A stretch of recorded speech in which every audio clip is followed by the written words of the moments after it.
Shalom,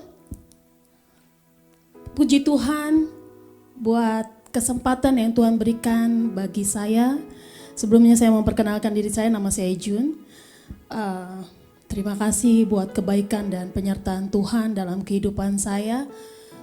Yang jelas di masa pandemi COVID-19 ini banyak hal yang terjadi dalam kehidupan saya. Seperti yang sebagian tahu dari jemaat GBWTC Kota Wisata, saya hidupnya hanya dari melayani Tuhan. Saya berjualan kue, bahkan saya mengantar jemput sekolah dari salah satu teman saya yang ada di sekolah dekat rumah saya. Tapi pada saat ini semua mati. Pada saat pandemik ini semua tidak ada.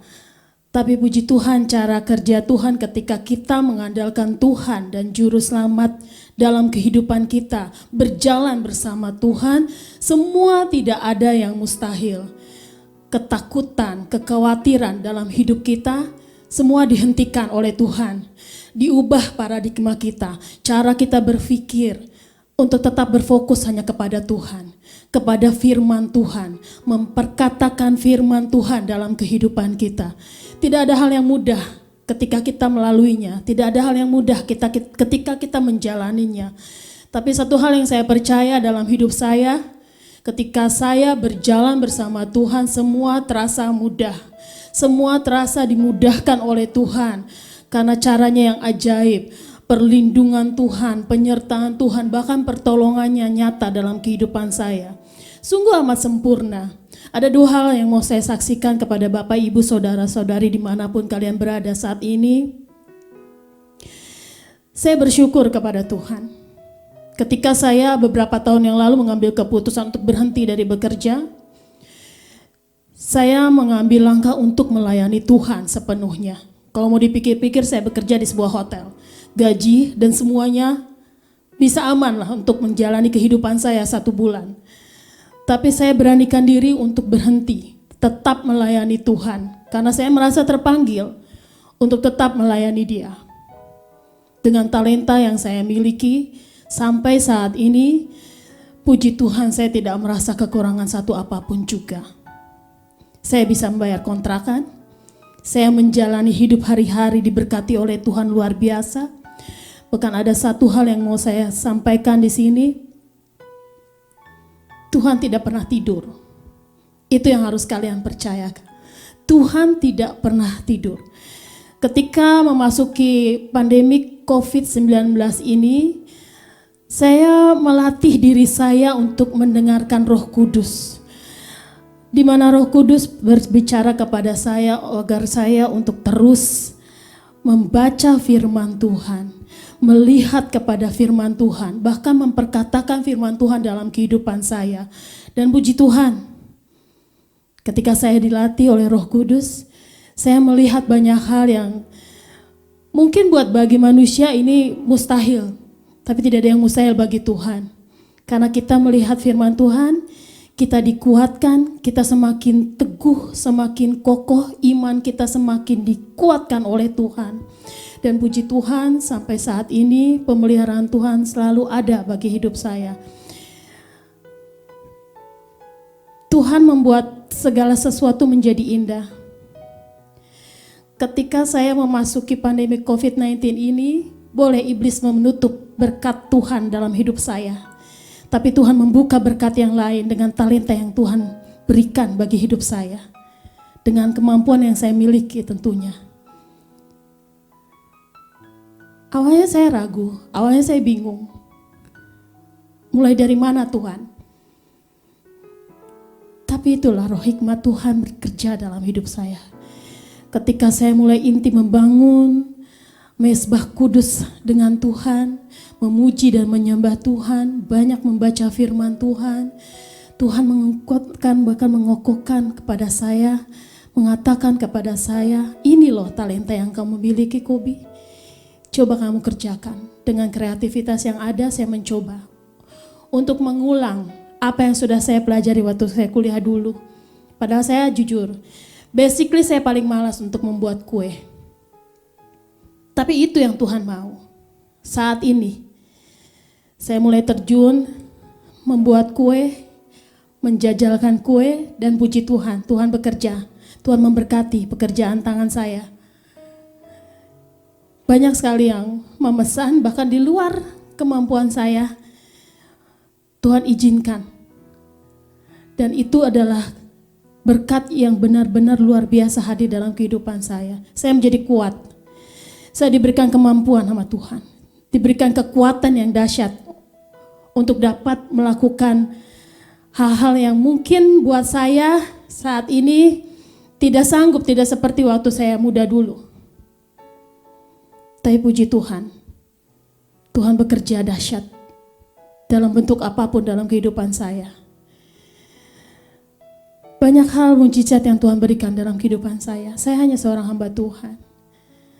Ketika saya diperhadapkan pada pilihan, kalau nggak salah bulan kedua dari pandemik ini, sekitar bulan April, saya harus membayar kontrakan, tapi saya tidak ada pemasukan sama sekali. Tiba-tiba ada seorang hamba Tuhan yang memberkati hidup saya. Dia mentransfer uang, dia memberkatakan, Kobi, Tuhan memberkatimu melalui saya sudah mentransfer sekian. Tapi ketika saya menceknya, itu di luar batas nalar saya. Dia bilang sekian, tapi kok lebih dari sekian. Dahsyat sekali cara kerja Tuhan. Bahkan sampai sekarang saya tidak tahu siapa yang mentransfer, tapi saya percaya Tuhan yang bekerja. Tuhan yang memberkati hidup saya, apapun itu. Tuhan yang memberkati hidup saya. Sehingga sampai saat ini saya masih tetap bertahan. Saya tidak mau mengandalkan manusia, saya hanya mau mengandalkan Tuhan. Dalam setiap jalan hidup saya, hanya Tuhan. Saya terus berjalan bersama dengan Tuhan. Dan saya percaya melalui pandemik ini juga pemulihan terjadi buat keluarga saya yang sudah meninggalkan Yesus. Mereka bertanya kepada saya, bagaimana kehidupan kamu? Saya menjawabnya dengan lantang, puji Tuhan, Tuhan yang memelihara hidup saya, Tuhan yang memberkati hidup saya. Semua dibuka dengan mudahnya. Bahkan apa yang dipikirkan manusia tidak mungkin, tapi mungkin bagi Tuhan. Itu yang saya alami saat ini. Dan saya percaya, saudara-saudara yang di rumah juga, ketika kalian benar-benar mengandalkan Tuhan dalam setiap langkah hidup kalian, terus fokus sama Tuhan. Apa yang kelihatan ketika kalian berjalan, semua menjadi mustahil. Walaupun dunia ingin menenggelamkan kalian, tapi kalian akan tetap berjalan tegak bersama dengan Tuhan. Jadi jangan pernah takut, jangan pernah ragu.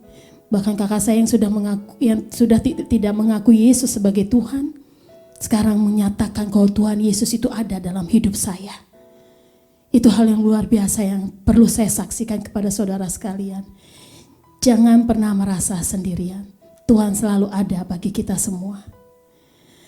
Baiklah, itulah kesaksian yang saya berikan. Saya berharap menjadi berkat bagi setiap orang yang mendengarkan. Sekarang saatnya bagi kita untuk mendengarkan kebenaran dari firman Tuhan yang akan disampaikan oleh Bapak Penatua Jeffrey Nathanael. Terima kasih, Tuhan Yesus memberkati. Shalom Bapak Ibu Jemaat yang terkasih, apa kabarnya hari ini? Saya harap Bapak Ibu dimanapun Bapak Ibu berada dalam keadaan yang sehat dan selalu dalam hati yang penuh dengan sukacita. Amin. Mari sama-sama kita siapkan hati kita. Kita mau sama-sama mengucap syukur buat segala kebaikan Tuhan. Terima kasih Bapak buat segala kebaikan-Mu di dalam kehidupan kami. Begitu banyak yang Kau perbuat, begitu banyak yang Kau mampukan kami lakukan ya Bapak. Hari ini kami mau naikkan ucapan syukur kami, meninggikan nama-Mu dan memuliakan nama-Mu. Terima kasih Bapa, terima kasih Tuhan. Di dalam nama Tuhan Yesus, haleluya, amin. Bapak Ibu saya undang untuk bangkit berdiri, kita mau sama-sama memuji dan meninggikan nama Tuhan. Sebab hari ini kita sudah dibebaskan, kita sudah dilepaskan, yang sakit sudah disembuhkan, semua oleh kuasa darah Tuhan.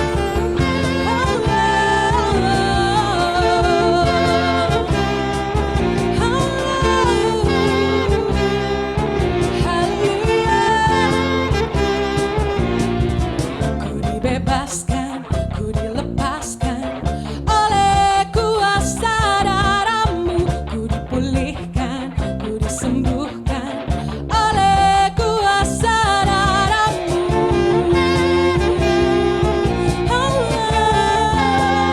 Sama-sama kita katakan, ku dibebaskan, ku dilepaskan oleh kuasa darah-Mu. Ku dipulihkan, ku disembuhkan oleh kuasa darah-Mu. Sekarang hatiku bersuka dalam nama-Mu, kemenanganku.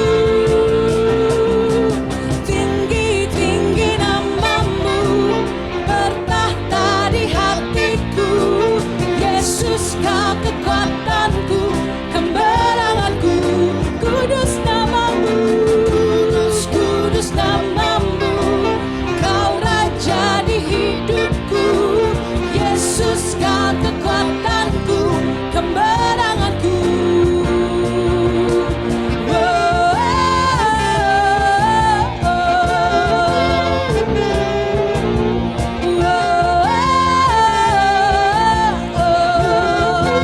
Sama-sama kita katakan, ku dibebaskan, ku dilepaskan oleh kuasa darah-Mu. Ku dipulihkan, ku disembuhkan oleh kuasa darah-Mu. Sekarang hatiku bersuka hanya dalam nama-Mu. Dalam nama-Mu, kemenanganku. Angkat suaramu, katakan, tinggi-tinggi nama-Mu bertahta di hatiku. Yesus, Kau kekuatanku, kemenanganku. Kudus, kudus, kudus nama-Mu. Kau Raja di hidupku. Yesus, Kau kekuatanku, kemenanganku.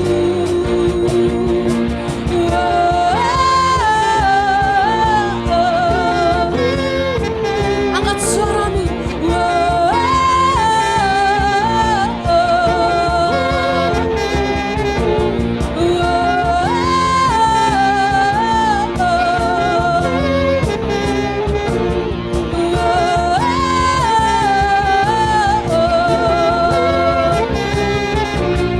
Tinggi-tinggi nama-Mu, tinggi-tinggi nama-Mu. Kau berkata di hidupku. Yesus, Kau kekuatanku, kemenanganku. Kudus, kudus, kudus nama-Mu. Kau Raja di hidupku. Yesus, Kau kekuatanku, kemenanganku. Tinggikan nama-Mu, tinggi-tinggi nama-Mu. Kau berkata di hatiku. Yesus, Kau kekuatanku, kemenanganku. Kudus Kau Tuhan, Kau Raja. Yesus, Kau kekuatanku, kemenanganku. Kemenanganku, kemenanganku, kemenanganku, kemenanganku dalam nama-Mu.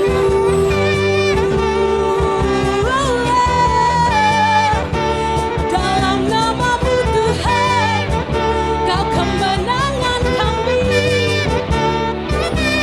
Haleluya. Berikan sorak-sorai yang paling meriah buat Tuhan kita. Haleluya. Terima kasih Tuhan, terima kasih. Kami tahu Engkau Allah yang tidak pernah tinggal diam. Kau Allah yang setia, selalu ada bersama kami Tuhan. Thank you Father, thank you Jesus. Begitu banyak hal yang Kau perbuat dalam kehidupan kami. begitu banyak yang kau saksikan Tuhan. Terima kasih Bapa.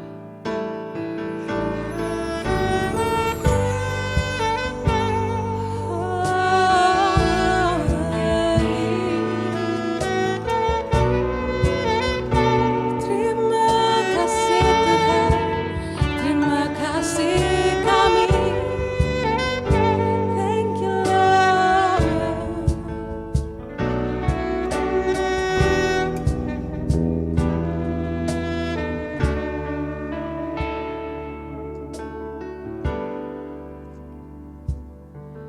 Kau Allah yang setia, Bapa yang mulia, kasih-Mu besar Tuhan. Kau pulihkan hidupku, Kaulah harapanku,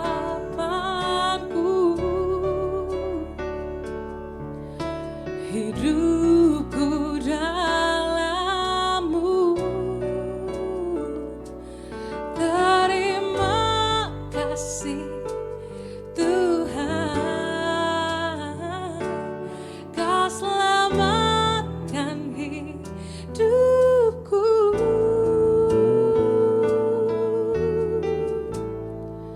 Dengan apa kan ku balas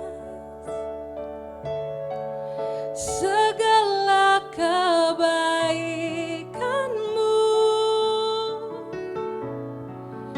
Segenap hatiku menyembah-Mu Yesus. Ku bersyukur padamu selamanya.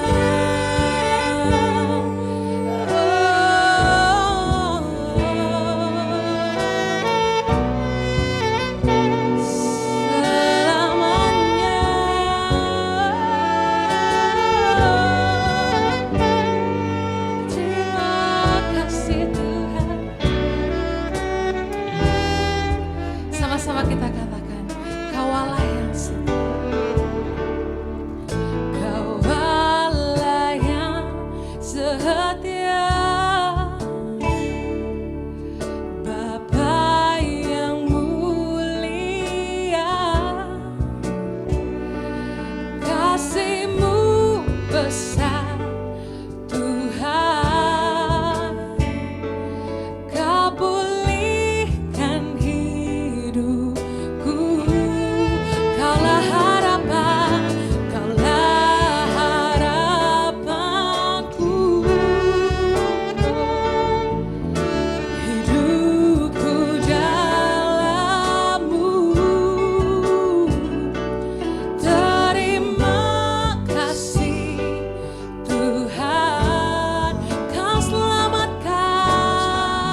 berseru, Kaulah penyelamatku, terpujilah Kau Tuhanku. Mulutku memuji namamu sepanjang umur hidupku, terpujilah Kau Tuhanku. Yesus, padamu ku berseru, Kaulah penyelamatku, terpujilah Kau Tuhanku. Mulutku memuji namamu sepanjang umur hidupku, terpujilah Kau Tuhanku di atas segalanya.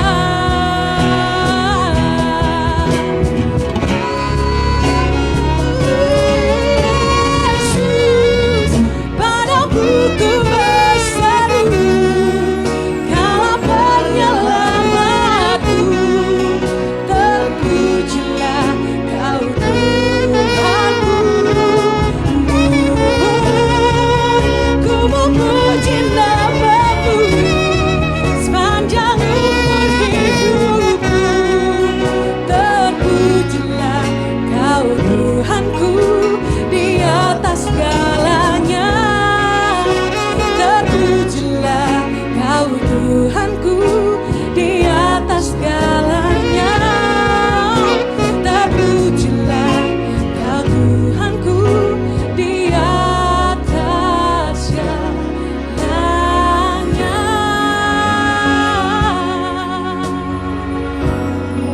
Di atas segalanya.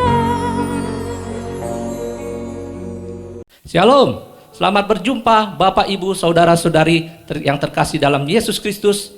Saya percaya dimanapun Anda berada, apapun kondisi Anda semua dalam keadaan sehat, Anda semua dalam keadaan perlindungan Tuhan, dan Anda senantiasa tetap semangat mencari wajah Tuhan. Amin.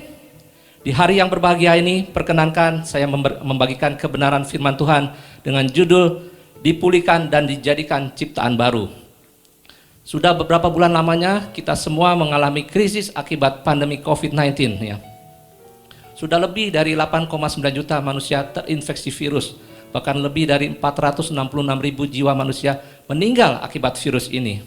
Dan pandemi ini mengakibatkan krisis ekonomi, krisis pangan, krisis keuangan yang berkepanjangan yang jauh lebih hebat dari krisis-krisis sebelumnya.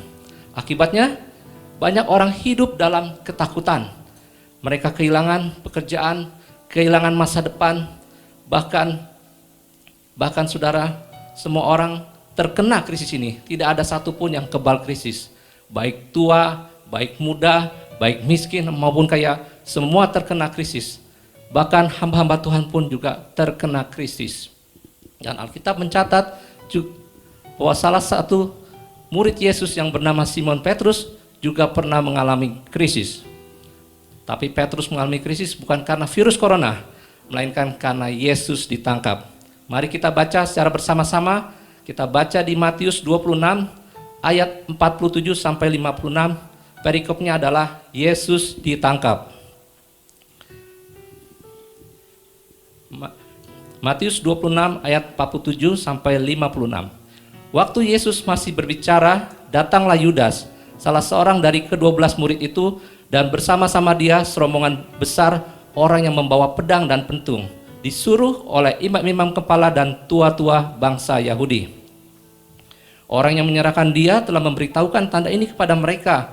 Orang yang akan kucium, itulah dia, dan tangkaplah dia. Orang itu adalah Yudas. Dan segera ia maju mendapatkan Yesus dan berkata, "Salam Rabi," lalu mencium dia. Tetapi Yesus berkata kepadanya, "Hai teman, untuk itukah engkau datang?" Maka majulah mereka memegang Yesus dan menangkapnya. Tetapi seorang dari mereka yang menyertai Yesus mengulurkan tangannya, menghunus pedangnya dan menatakannya kepada hamba imam besar sehingga putus telinganya. Dan orang ini adalah Petrus. Maka kata Yesus kepadanya, masukkan pedang itu kembali ke dalam sarungnya, sebab barang siapa menggunakan pedang akan binasa oleh pedang. Atau kau sangka bahwa aku tidak dapat berseru kepada Bapakku supaya ia mengirim lebih dari 12 pasukan malaikat membantu aku? Jika begitu, bagaimanakah akan digenapi yang tertulis dalam kitab suci yang mengatakan bahwa harus terjadi demikian? Pada saat itu Yesus berkata kepada orang banyak itu, sangkamu aku ini penyamun, maka kamu datang lengkap dengan pedang dan pentung untuk menangkap aku. Padahal tiap-tiap hari aku duduk mengajar di bait Allah dan kamu tidak menangkap aku. Akan tetapi semua ini terjadi supaya genap yang ada tertulis di dalam kitab Nabi. Lalu semua murid itu meninggalkan dia dan melarikan diri. Saudara, ketika Tuhan Yesus dan Simon Petrus bersama murid-murid yang lain berada di Taman Getsemani, tiba-tiba datanglah Yudas yang telah bermufakat dan bersekongkol dengan para imam kepala dan tua-tua Yahudi. Dia datang dengan membawa serombongan pasukan pengawal yang diutus oleh imam-imam kepala. Dan apa yang terjadi, saudara, di tempat itu? Yesus ditangkap. Selanjutnya Yesus dibawa ke mahkamah agama untuk diadili. Saudara, apa yang terjadi ketika Yesus ditangkap di Taman Getsemani itu? Kita lihat di ayat yang terakhir bahwa semua murid meninggalkan Yesus dan melarikan diri, termasuk Simon Petrus. Saudara bisa bayangkan Simon Petrus yang adalah salah satu murid yang terdekat dengan Tuhan Yesus, tetapi ketika Tuhan Yesus ditangkap, dia meninggalkan Yesus dan melarikan diri. Saudara, di saat inilah Simon Petrus mengalami apa yang namanya krisis. Dia mengalami krisis kepemimpinan karena pemimpinnya dan gurunya yaitu Yesus ditangkap. Dia juga mengalami ketakutan, bahkan krisis keuangan, karena selama ini Petrus merasa aman dan nyaman bersama Yesus. Ketika berjalan bersama Yesus, dia percaya bahwa semua kebutuhannya akan terpenuhi. Tetapi sekarang setelah Yesus ditangkap, dia kehilangan pekerjaan, dia kehilangan pelayanan. Bahkan Alkitab mencatat bahwa Petrus kembali hidup sebagai seorang nelayan. Petrus begitu tergoncang ketika Yesus ditangkap. Petrus tidak siap ketika krisis ini terjadi. Bahkan iman Petrus juga tergoncang sampai-sampai dia menyangkal dan mengkhianati Yesus yang adalah pemimpinnya. Banyak di antara kita juga sama seperti Petrus ketika krisis ini terjadi. Kita hidup dalam ketakutan, kita kehilangan pekerjaan, kita mengalami krisis keuangan, bahkan seolah-olah kita kehilangan pengharapan akan masa depan. Tetapi hari ini kita semua mau belajar dari seorang yang bernama Petrus. Ketika dia bangkit, ketika dia dipulihkan dan hidup berkemenangan. Amin. Saudaraku, di tengah-tengah krisis dan masalah ini, di tengah-tengah kegagalan dan kejatuhan kita, Tuhan Yesus senantiasa menguatkan kita dengan janjinya. Dalam Yesaya 41 ayat 10 dikatakan, janganlah takut sebab aku menyertai engkau. Janganlah bimbang sebab aku ini Allahmu. Aku akan meneguhkan, bahkan akan menolong engkau. Aku akan memegang engkau dengan tangan kananku yang membawa kemenangan. Sesungguhnya rancangan Tuhan adalah membawa saya dan saudara untuk masuk dalam hidup yang berkemenangan. Berbicara mengenai hidup berkemenangan, apa yang dimaksud dengan hidup berkemenangan? Hidup yang berkemenangan adalah hidup di mana seseorang sudah berfungsi sesuai potensinya. Dia berhasil dalam hidupnya. Sebagian besar mimpi-mimpinya sudah tercapai. Tidak ada lagi kekosongan dalam hidupnya. Dia menjadi seorang inspirasi bagi orang di sekitarnya. Bahkan dia menjadi berkat bagi orang di sekelilingnya. Itulah makna dari hidup yang berkemenangan. Saya sangat suka sekali dengan kisah Simon Petrus ini, di mana Tuhan nyata sekali mengasihi dia. Walaupun Petrus ini sudah melakukan kegagalan dan kesalahan, Petrus orang benar itu sudah gagal mempertahankan imannya. Dan dia melakukan kesalahan-kesalahan, bahkan dia menyangkal Yesus sampai 3 kali. Tetapi Alkitab mencatat bahwa ketika orang benar jatuh, dia akan bangkit. Petrus jatuh, Petrus bangkit. dia tidak tengkurap, tapi dia bangkit. Orang benar, jika dia jatuh, dia akan bangkit. Tetapi orang fasik, jika dia jatuh, dia akan tidak bangkit lagi. Amsal 24 ayat 16 berkata, sebab walau 7 kali orang benar jatuh, ia akan bangkit lagi. Tetapi orang fasik tersandung dalam kejahatan. Saudaraku, siapakah yang disebut orang benar ini? Seseorang disebut orang benar bukan karena dia jatuh mesti 7 kali, melainkan karena dia jatuh, dia bangkit lagi. Dia jatuh, dia bangkit lagi. Dan dia jatuh, dan dia bangkit lagi. Amin. Itulah makna dari orang benar. Saudara, setelah Yesus diadili, disalibkan dan dikuburkan untuk menggenapi rencana Allah Bapa yang besar, kita lihat ada suatu peristiwa yang menarik di dalam Markus 16.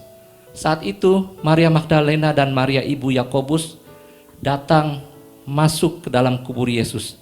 Tetapi mereka tidak mendapati Yesus di sana. Tetapi mereka berjumpa dengan seorang malaikat yang berjubah putih. Dan malaikat itu mengatakan kepada mereka bahwa Yesus yang kamu cari, dia sudah bangkit. Markus 16 ayat 7 berbicara, tetapi sekarang pergilah dan katakanlah kepada murid-muridnya dan kepada Petrus, ia mendahului kamu ke Galilea. Di sana kamu akan melihat dia seperti yang sudah dikatakannya kepada kamu. Nah, saudara, ini adalah perkataan yang dikatakan oleh malaikat Tuhan yang ada di dalam kubur Yesus. Nah, dan satu-satunya murid Yesus yang disebut namanya oleh malaikat itu adalah Petrus. Karena di ayat ini dikatakan, dan katakanlah kepada murid-muridnya dan juga kepada Petrus untuk menemui Yesus di Galilea. Saudara, Petrus yang sudah mengkhianati Yesus dengan berkata bahwa dia tidak mengenal Yesus. Petrus yang sudah berbohong. Petrus yang sudah jatuh dalam tindak kekerasan dengan memotong telinga hamba imam besar. Secara jelas dan nyata bahwa Petrus sudah jatuh akan kesalahan-kesalahan yang cukup parah. Bahkan saudara, dimanapun Injil ini diberitakan, pastilah dikatakan tentang Petrus yang berkhianat itu. Sampai saudara, anak-anak sekolah minggu pun pasti bisa kalau ditebakin siapa murid Yesus yang menyangkal Yesus 3 kali, pasti mereka dengan cepat menjawab, Petrus. Saudara, meskipun Petrus sudah jatuh dan berdosa, meskipun Petrus sudah menyangkal Yesus sampai 3 kali, tetapi malaikat Tuhan kok tetap menyebut nama Petrus secara spesifik. Saya percaya bahwa malaikat Tuhan itu menyebut nama Petrus secara spesifik supaya orang-orang yang sudah mengkritik Petrus, karena Petrus itu pembohong, karena Petrus itu pemarah, karena Petrus itu pengkhianat, mendengar dan percaya bahwa Yesus mempercayai murid-muridnya. Bahkan Tuhan Yesus tetap mempercayai murid-muridnya sekalipun murid-muridnya sudah jatuh dalam dosa dan kesalahan. Asalkan mereka menyesal, mereka bertobat dan kembali kepada Tuhan. Dari mana kita tahu bahwa Petrus itu sudah menyesal atas dosa dan kesalahannya? Mari kita lihat di Markus 14 ayat 72. Markus 14 ayat 72 berkata, dan pada saat itu berkokoklah ayam untuk kedua kalinya. Maka teringatlah Petrus bahwa Yesus telah berkata kepadanya, sebelum ayam berkokok 2 kali, engkau telah menyangkal aku 3 kali. Lalu menangislah ia terseduh-seduh. Saudara, setelah Petrus melakukan kesalahan-kesalahan yang cukup fatal dengan menyangkal Yesus sampai 3 kali, Petrus menangis terseduh-seduh. Dia menyesal dan dia kembali kepada Tuhan. Dan firman Tuhan pada hari ini menguatkan dan mengingatkan kita semua bahwa kesalahan dan kegagalanmu itu bukanlah akhir segalanya.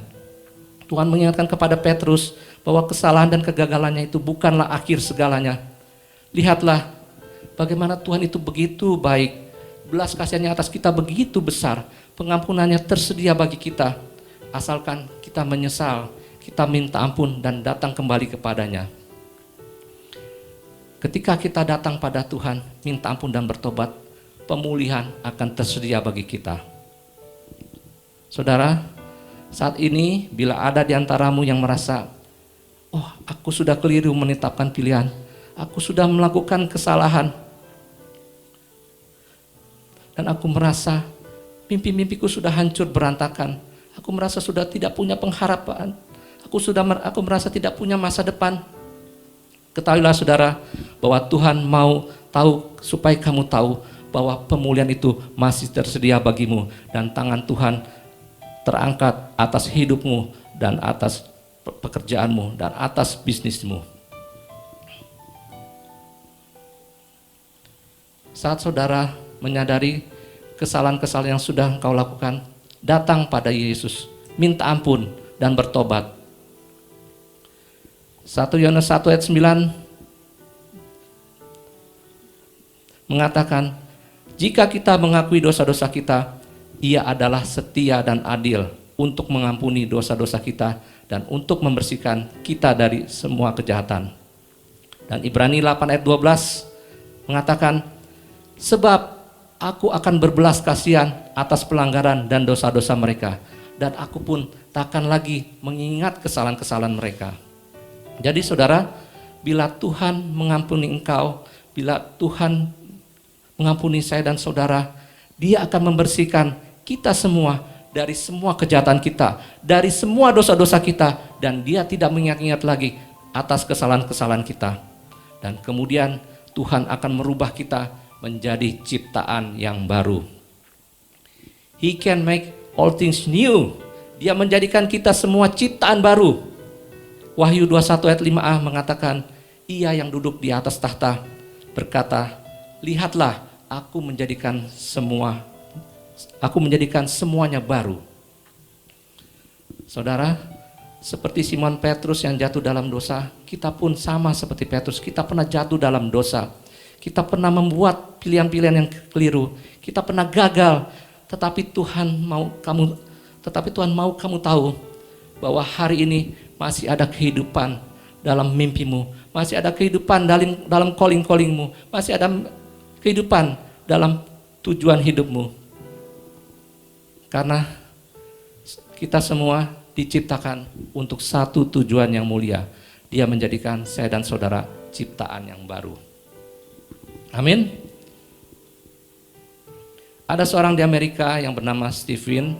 Dia adalah seorang pengusaha real estate yang sangat kaya raya. Dia tinggal di daerah Los Angeles di Amerika. Dia memiliki banyak hotel dan kasino. Dia juga seorang pencinta seni dan kolektor karya seni yang terkenal. Di tahun 2021, Stephen membeli sebuah lukisan seharga $60 juta. Tahu saudara, kalau kita kurskan berapa? 846 miliar rupiah. Wow, luar biasa. Kenapa lukisan itu begitu mahal? Karena lukisan itu adalah lukisan yang spesial. Lukisan itu dilukis oleh seorang yang bernama Pablo Picasso. Dia adalah seorang pelukis legendaris pada abad ke-20. Saudara, Stephen ini membayar begitu mahal untuk lukisan ini karena dia seorang pencinta dan kolektor seni. Tetapi juga karena dia sangat suka akan lukisan ini, dan nama lukisan itu adalah Le Rêve bahasa Perancisnya, atau The Dream bahasa Inggrisnya, ataupun mimpi bahasa Indonesianya. Dan ini adalah The Dream, lukisan yang dibeli oleh Stephen. Saudara, lukisan The Dream ini sangat berpengaruh secara emosional kepada Stephen. Karena pada awal karirnya, Stephen itu tidak punya apa-apa. Dia hanya punya mimpi untuk membangun sesuatu yang berarti di dalam hidupnya. Tetapi sekarang Stephen sudah menggapai semua mimpi-mimpinya. Sehingga ketika dia melihat lukisan The Dream ini, dia terkenang, dia termotivasi oleh mimpi-mimpinya. Maka tidak heran bahwa Stephen sangat melekat banget dengan lukisan ini.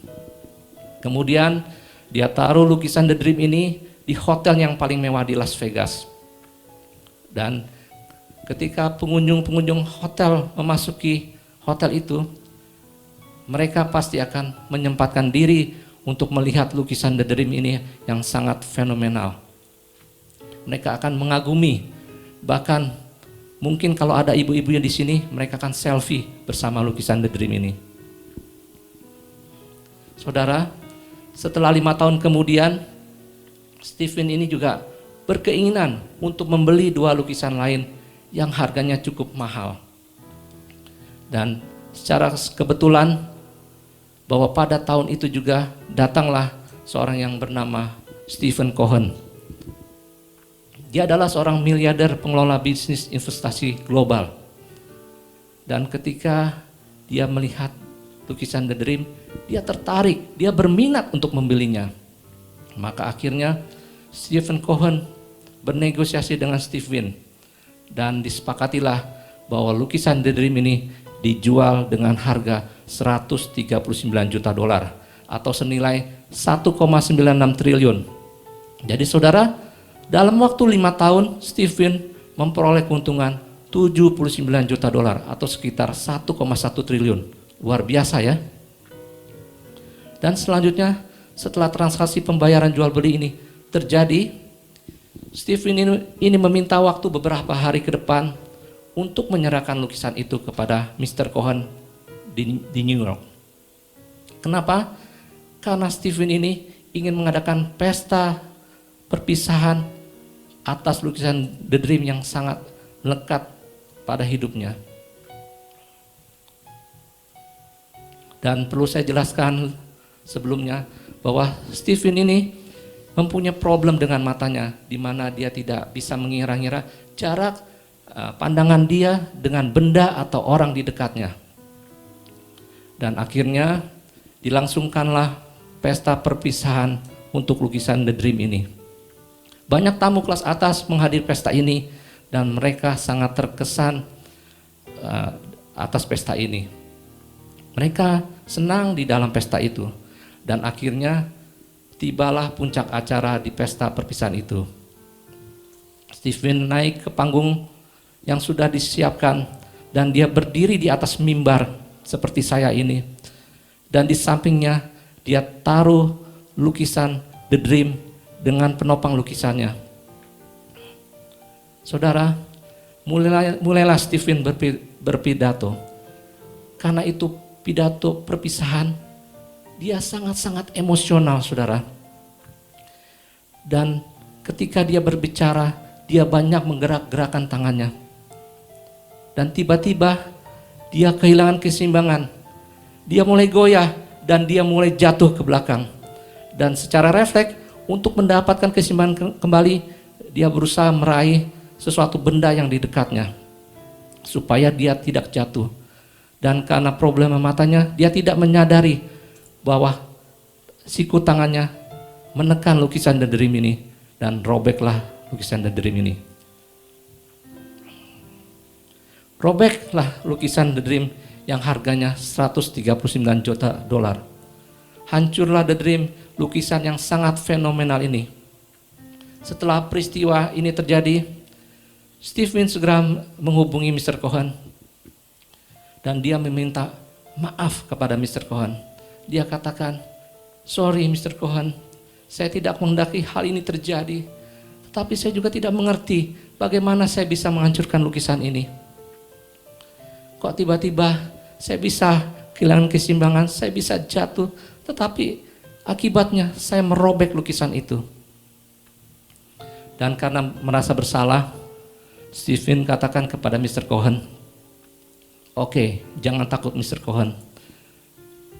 Saya bertanggung jawab, saya akan membeli kembalinya dari Anda seharga Anda membeli." Jadi lukisan itu dibeli kembali dari Mr. Cohen dengan harga 139 juta. Dan Stephen membeli lukisan itu sekalipun dia harus kehilangan potensi, kehilangan keuntungan. Akhirnya Mr. Cohen berkata, "Kamu gila, Win, tetapi aku berikan lukisan robek ini kepada kamu dan kamu kehilangan puluhan juta dolar atas lukisan yang robek ini." Akhirnya lukisan itu kembali menjadi milik Steven. Dan karena Steven begitu menyayangi lukisan ini, dan karena dia seorang pencinta seni, maka dia mencari seorang art restorer, seorang ahli bedah karya seni yang bisa memperbaiki, yang bisa menyatukan kembali lukisan yang telah hancur dan robek ini. Dan dia cari-cari, akhirnya dia bertemu seorang art restorer terkenal, yang handal, yang cakap, yang tinggal di Eropa. Kemudian dia mengundang art restorer itu dari Eropa datang ke tempatnya di Las Vegas. Dan kemudian art restorer itu, seorang ahli bedah karya seni ini, dia melihat lukisan The Dream yang sudah hancur dan robek itu. Dia meneliti dengan seksama. Dan setelah dia meneliti, dia katakan bahwa saya bisa memperbaikinya, Mr. Win. Bahkan nanti setelah lukisan ini saya perbaiki, kalau orang melihat lukisan ini dari depan, mereka tidak akan pernah tahu bahwa lukisan ini pernah robek, bahwa lukisan ini pernah hancur. Tapi saya butuh 1 tahun untuk mengerjakannya.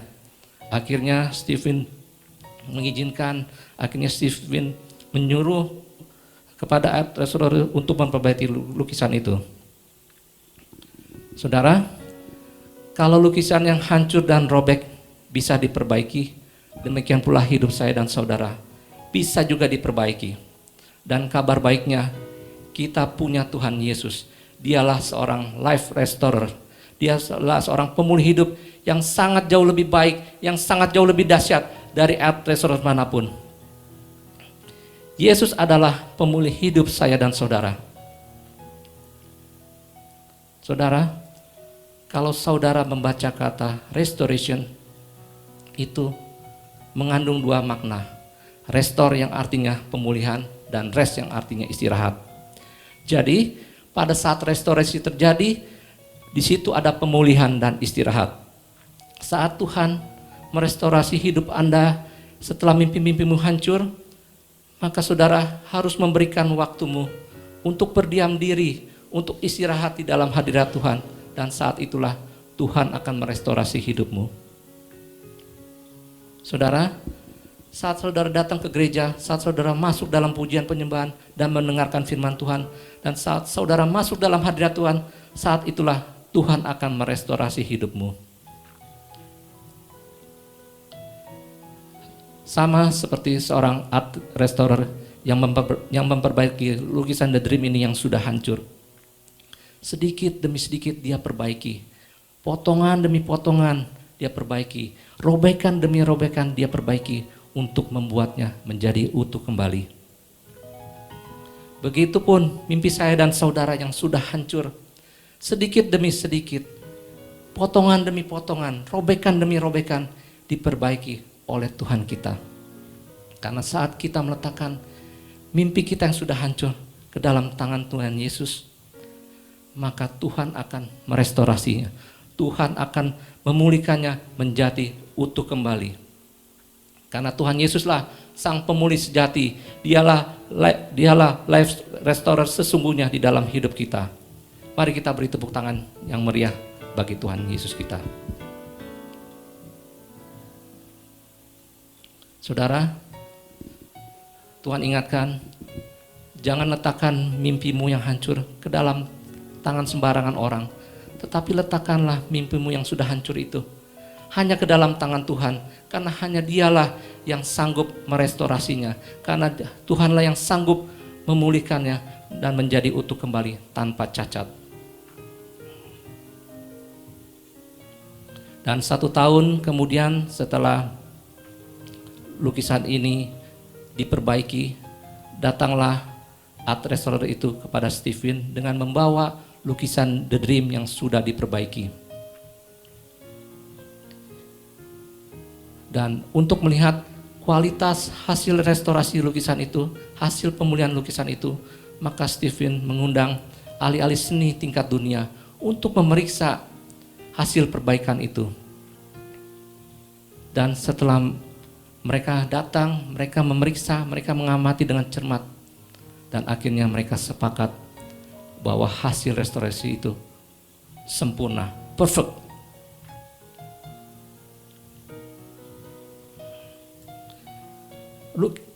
hasil restorasi begitu perfect. Karena kalau orang melihatnya dari depan, dia tidak akan pernah tahu bahwa lukisan itu pernah hancur, lukisan itu pernah sobek. Akan tetapi bila orang membalik lukisan ini dan melihatnya dari belakang, maka akan terlihat semua proses pengerjaan dan perbaikannya.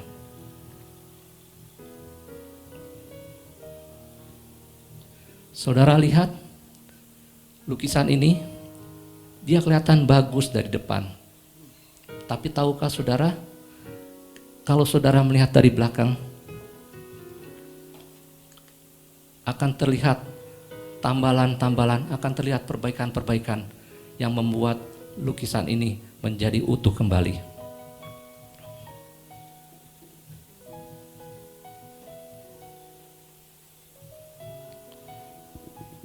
Seperti lukisan The Dream ini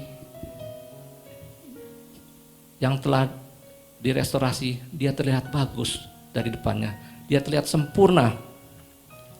Tetapi sesungguhnya banyak tambalan, banyak perbaikan di balik lukisan itu. Begitupun dengan hidupmu. Orang hanya akan melihat bagian luar kita yang kelihatannya bagus. Sesungguhnya saudara, bagian luar yang kelihatan bagus itu sudah mengalami restorasi, sudah mengalami perbaikan-perbaikan. Saat Tuhan selesai merestorasi saya dan saudara, kita tidak akan terlihat seperti orang yang sudah melalui berbagai macam proses. Kita tidak akan terlihat seperti orang yang pernah gagal, seperti orang yang pernah jatuh, seperti orang yang pernah tidak punya harapan. Tetapi saudara, ketika Tuhan selesai merestorasimu, engkau akan menjadi ciptaan baru. Engkau akan menjadi sesuatu yang perfect, yang sempurna, yang terlihat dari bagian depannya.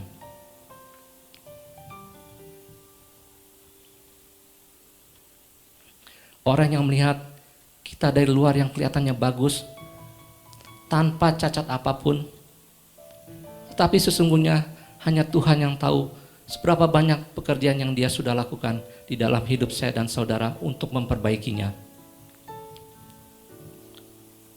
Orang yang melihat kita dari depan tidak akan pernah tahu pekerjaan-pekerjaan apa yang Tuhan sudah lakukan di dalam hidup kita. Karena Tuhan sudah merajutnya, karena Tuhan sudah menenunnya, dan Dia membuat kita menjadi baru. Dia membuat segala sesuatu menjadi baru. Amin. Ketika saudara melihat bagian belakang dari lukisan ini, artinya saudara juga melihat dan menyadari semua pekerjaan pemulihan yang Tuhan sudah lakukan. Hal ini semua dimungkinkan karena darahnya yang sudah tercurah, karena tubuhnya yang dipecah-pecahkan di kayu salib, karena bilu-bilunya yang Dia tanggung bagi saya dan saudara.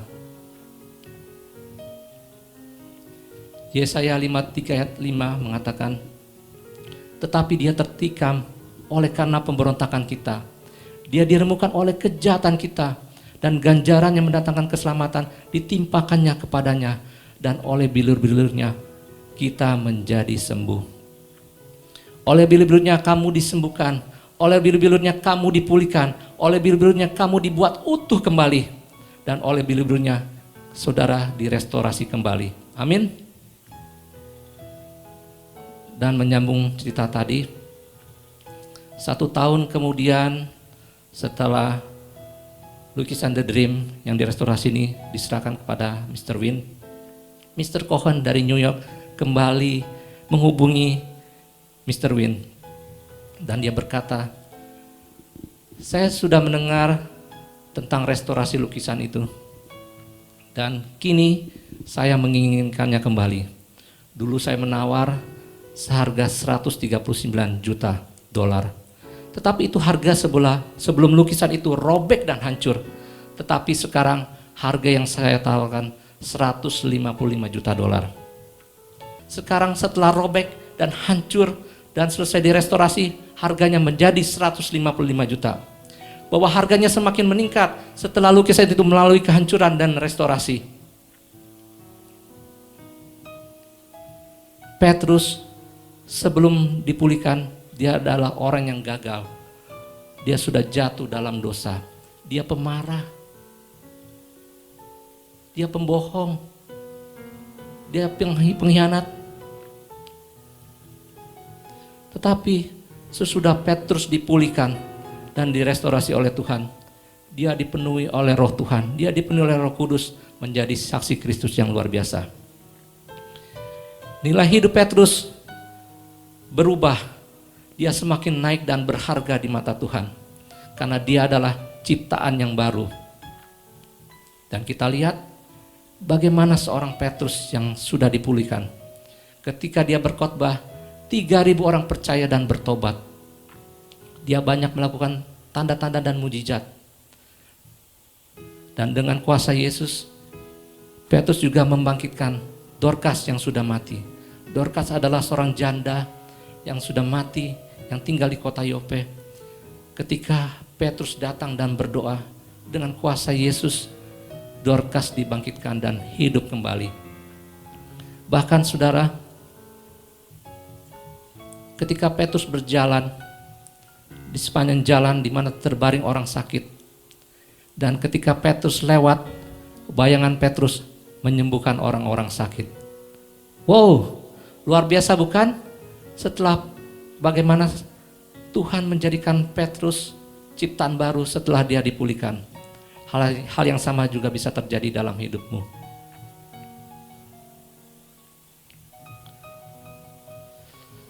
Saudara, Anda lebih berharga setelah melalui kehancuran dan kegagalan. Kenapa? Karena Tuhan sudah memulihkan hidupmu dan orang-orang tidak bisa melihat lagi kegagalan dan kehancuran yang lalu dalam hidupmu.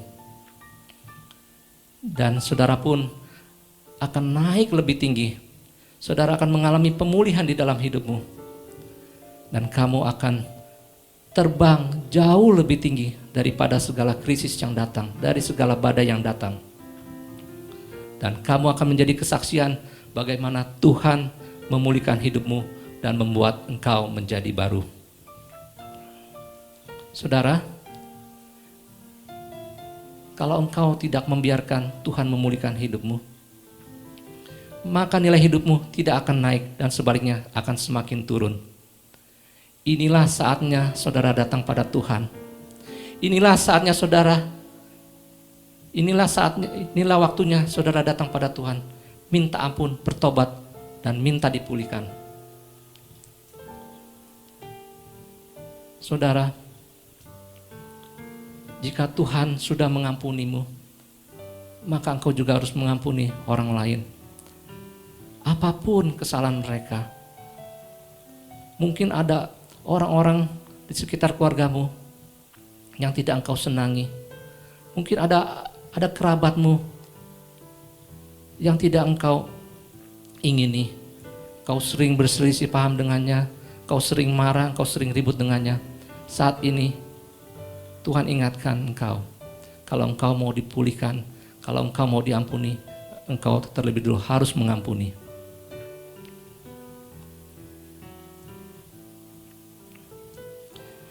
Saat Anda mau bangkit dari segala keterpurukanmu, maka Tuhan akan merestorasi engkau. Tuhan akan memulihkan engkau.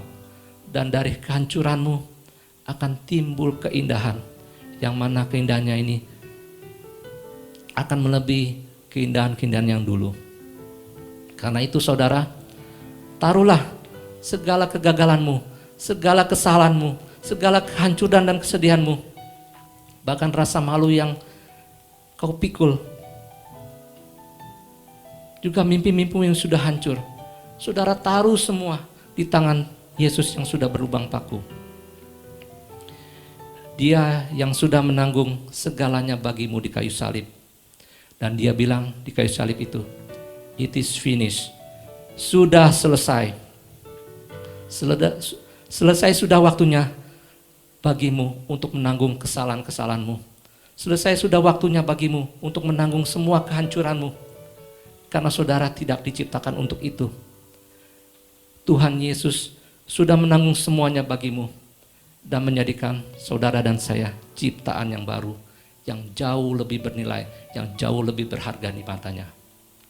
Amin. Mari saya undang setiap jemaat Tuhan, kita bangkit berdiri, kita datang dalam doa kepadanya.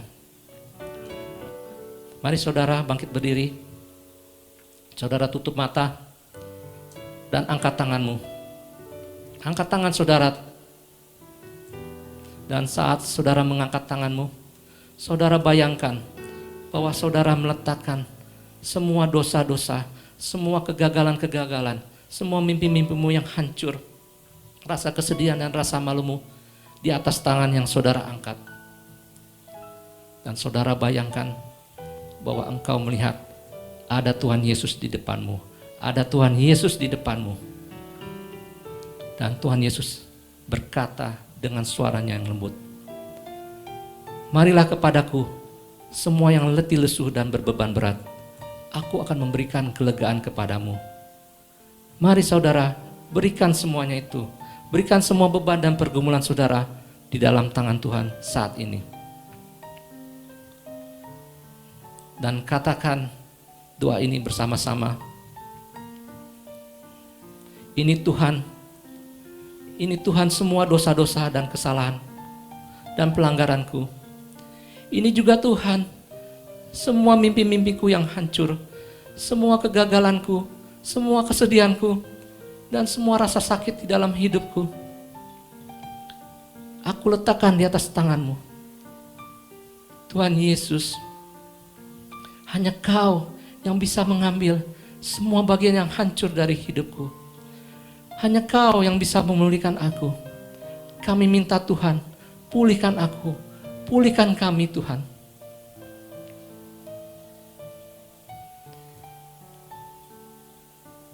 Melalui penyalipanmu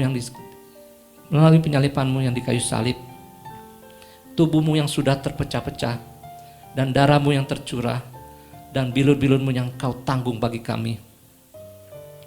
Kami percaya pemulihan itu terjadi saat ini bagi anak-anak-Mu Tuhan. Pemulihan terjadi dan terjadi. Biarlah kuasa pemulihan itu mengubah hidup kami sepenuhnya, supaya kami kembali berjalan dalam rancangan-Mu. Tuhan, mampukan kami kembali berjalan dalam rancangan-Mu tanpa cacat dan celah lagi. Dan iblis tidak bisa lagi menuduh kami, karena kami sudah Engkau jadikan ciptaan yang baru oleh Allah kami yang ajaib.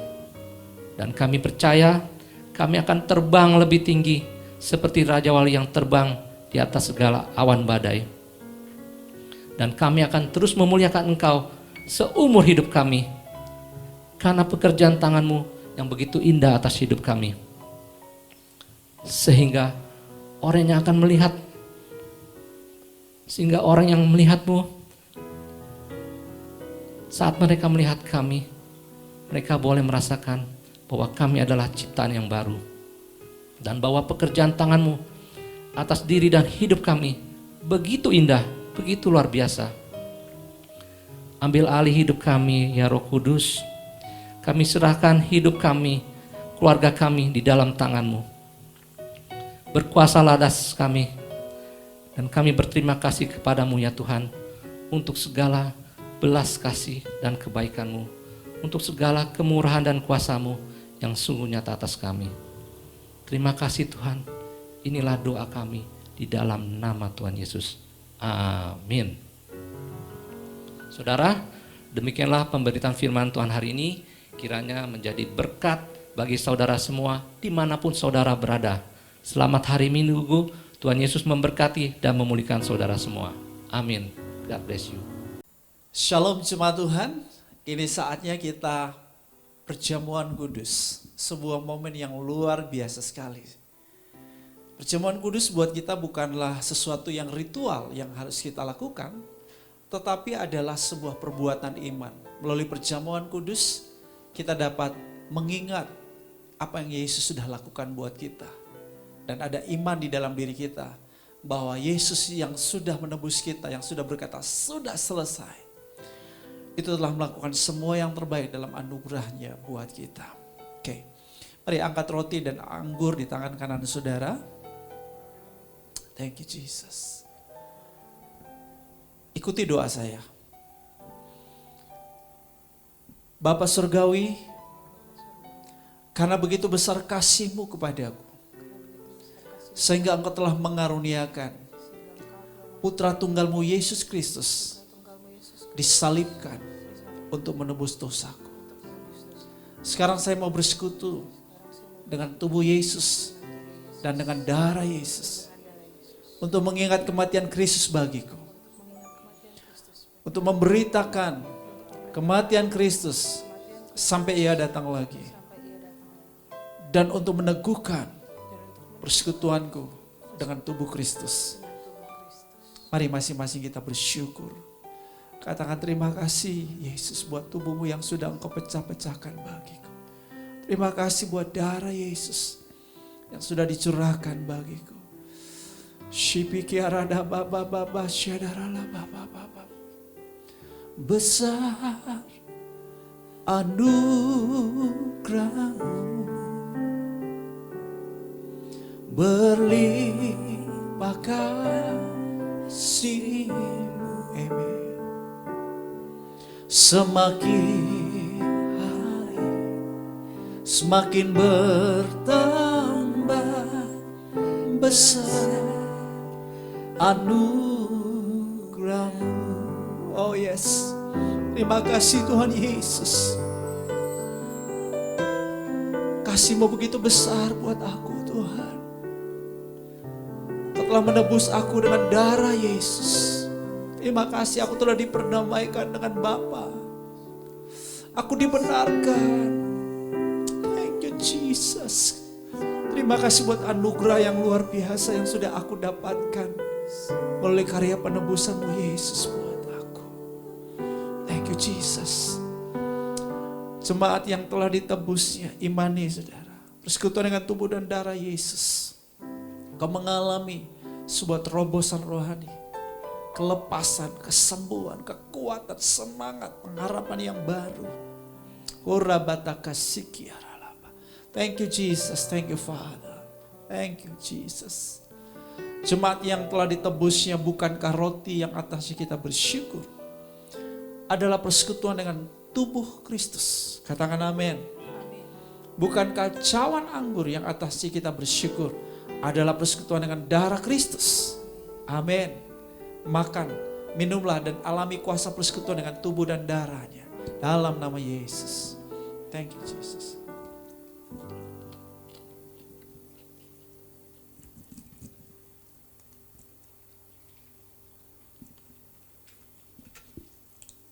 Terima kasih Tuhan Yesus. Terima kasih Tuhan. Haleluya. Terima kasih Tuhan. Mari kita bersyukur, kita bersyukur. Sekali lagi kita nyanyikan besar anugerah-Mu. Besar anugerah-Mu yang berlimpah kasih-Mu. Terima kasih Tuhan Yesus. Buat firman Tuhan yang sudah kami dengar. Sangat membangun iman kami. Tetap setia percaya kepada Tuhan dalam keadaan apapun, tetap setia. Kami tidak pernah menyangkali siapa Yesus Tuhan kami. Kami tidak mengkhianati iman kami kepada Yesus. Tapi kami tetap setia dalam pengiringan kami. Dalam situasi dan kondisi sesukar, sesulit apapun. Engkau Tuhan segala-galanya dalam hidup kami. Oh Rabakasandara Rabababababa. Aku berdoa buat setiap jemaat Tuhan. Supaya mereka tetap teguh imannya, tidak tergoncangkan. Di dalam nama Yesus. Kuratakabakatakan. Buka pintu-pintu buat mereka ya Tuhan. Buka Tuhan. Sumber-sumber yang mereka perlukan mengalir dalam hidup mereka. Oh rakabataka. Alami kekuatan baru. Alami kesembuhan dari Tuhan. Alami perlindungan Tuhan. Alami pembelaan Tuhan. Alami mujizat Tuhan dalam hidupmu. Terima dalam nama Yesus. MBKB. Yes. Thank you Father, thank you Jesus. Oh kuasa-Mu tidak terbatas Tuhan. bagi setiap anak-anak-Mu ya Tuhan. Tidak terbatas kuasa-Mu.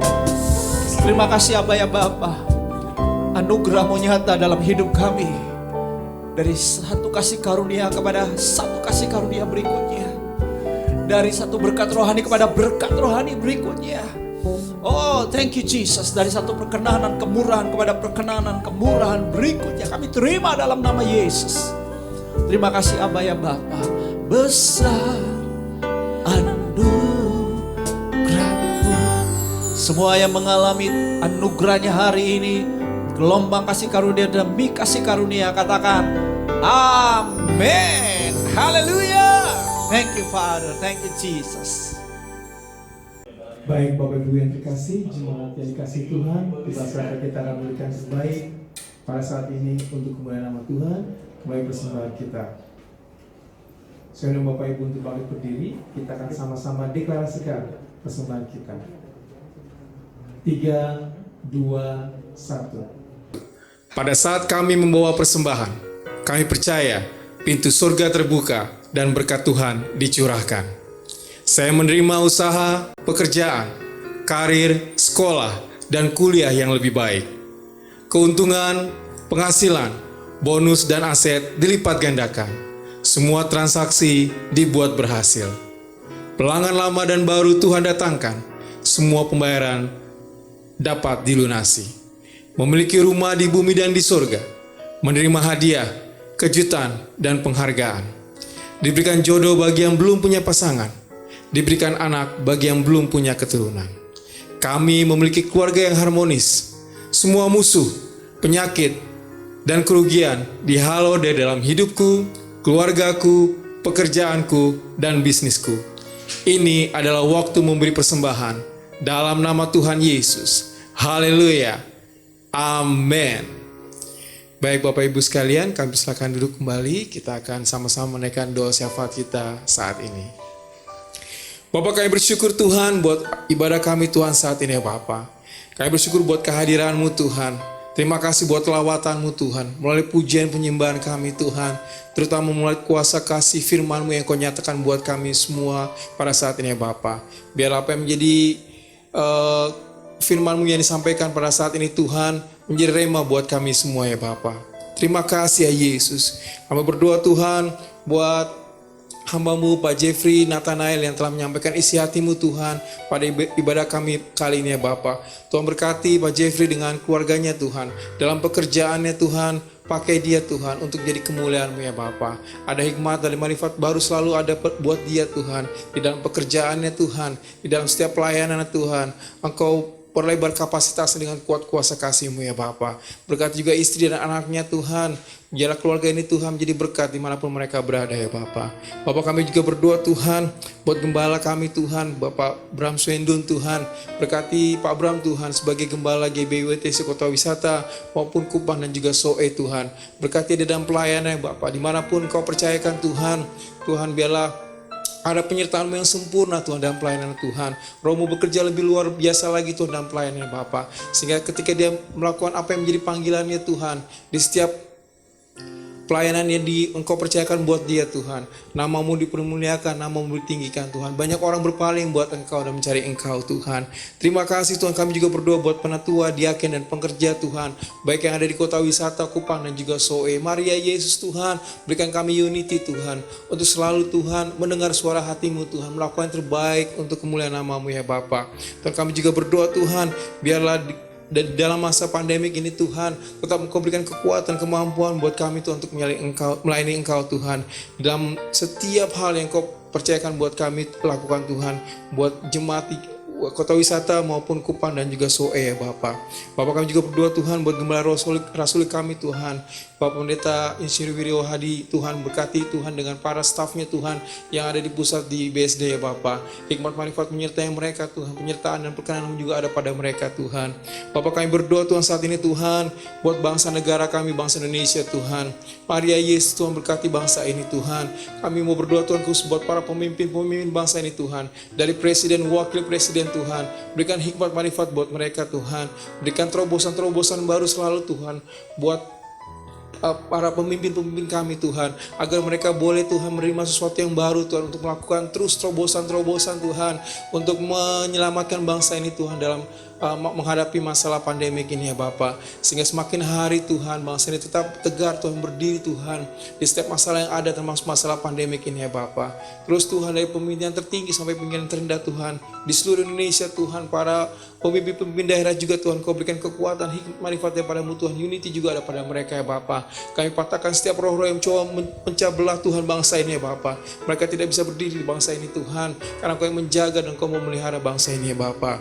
Oh terima kasih Tuhan, kami juga berdoa Tuhan buat para petugas medis Tuhan, dokter Tuhan, perawat Tuhan, dimanapun mereka Tuhan, mereka yang berdiri di garda terdepan Tuhan, untuk bertugas menyembuhkan para pasien-pasien COVID-19 ini Tuhan. Berkati mereka Tuhan, berikan kekuatan ekstra Tuhan.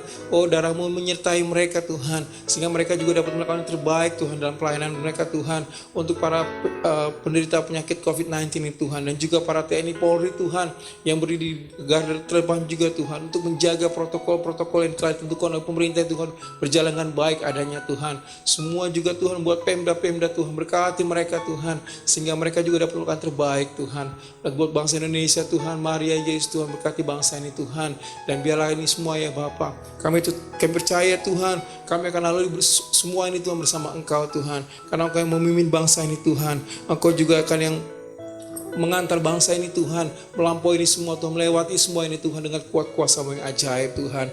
Terima kasih ya Yesus, terima kasih ya Bapa. Kami percaya Tuhan, Engkau akan berikan kesadaran yang besar buat setiap bangsa ini, bahwa melakukan protokol kesehatan dengan benar dan baik Tuhan, itu akan menyelamatkan bangsa ini ya Bapa. Oleh sebab itu Tuhan, kami berdoa di dalam nama Tuhan Yesus, kami memberkati bangsa ini Tuhan, menyatakan shalom buat Indonesia Tuhan. Terima kasih ya Bapa, terima kasih Tuhan.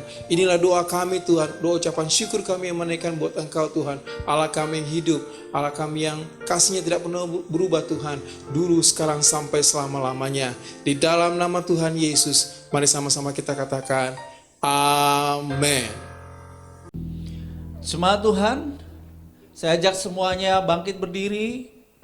Ada berkat terbaik yang Tuhan sediakan buat saudara. Saudara, kita sudah diberkati dan terus berjalan dalam perjanjian berkat setiap hari. Katakan amin. Oke, tetap jaga kesehatanmu. Anda jaga kesehatanmu berarti Anda menjaga kesehatan keluargamu. Lingkungan kita sehat, Indonesia penuh shalom. Kita percaya bahwa keadaan ke depan akan semakin baik, semakin kondusif. Dan kita akan siap-siap juga untuk beribadah secara offline. Ya, nanti akan ada informasi kepada jemaat Tuhan selanjutnya. Kita masih melihat perkembangan supaya semuanya kondusif, semuanya baik buat setiap kita, aman buat setiap kita, aman juga buat lingkungan kita. Oke? Puji Tuhan. Hurabatakasataka buka bakasyar. Tinggikan dirimu mengatasi langit, kebesaran-Mu Tuhan mengatasi bumi.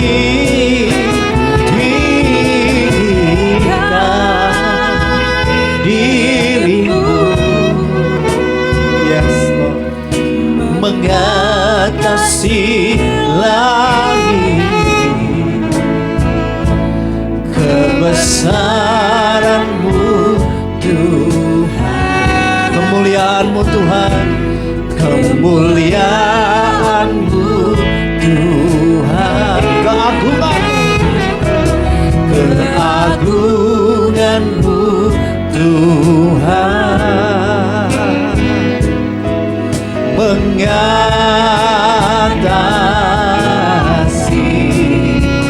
bumi. Haleluya.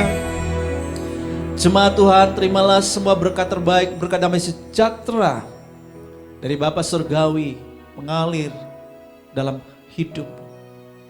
Cinta kasih anugerah daripada Yesus Kristus berlimpah-limpah bagimu. Alami persekutuan yang manis, yang indah dengan Roh Kudus-Nya, menyertai setiap langkah hidupmu sampai Maranatha Yesus datang untuk menjemput kita gerejanya, bahkan bersama Dia selama-lamanya di dalam nama Tuhan Yesus Kristus. Haleluya. Amin. Wow, dahsyat.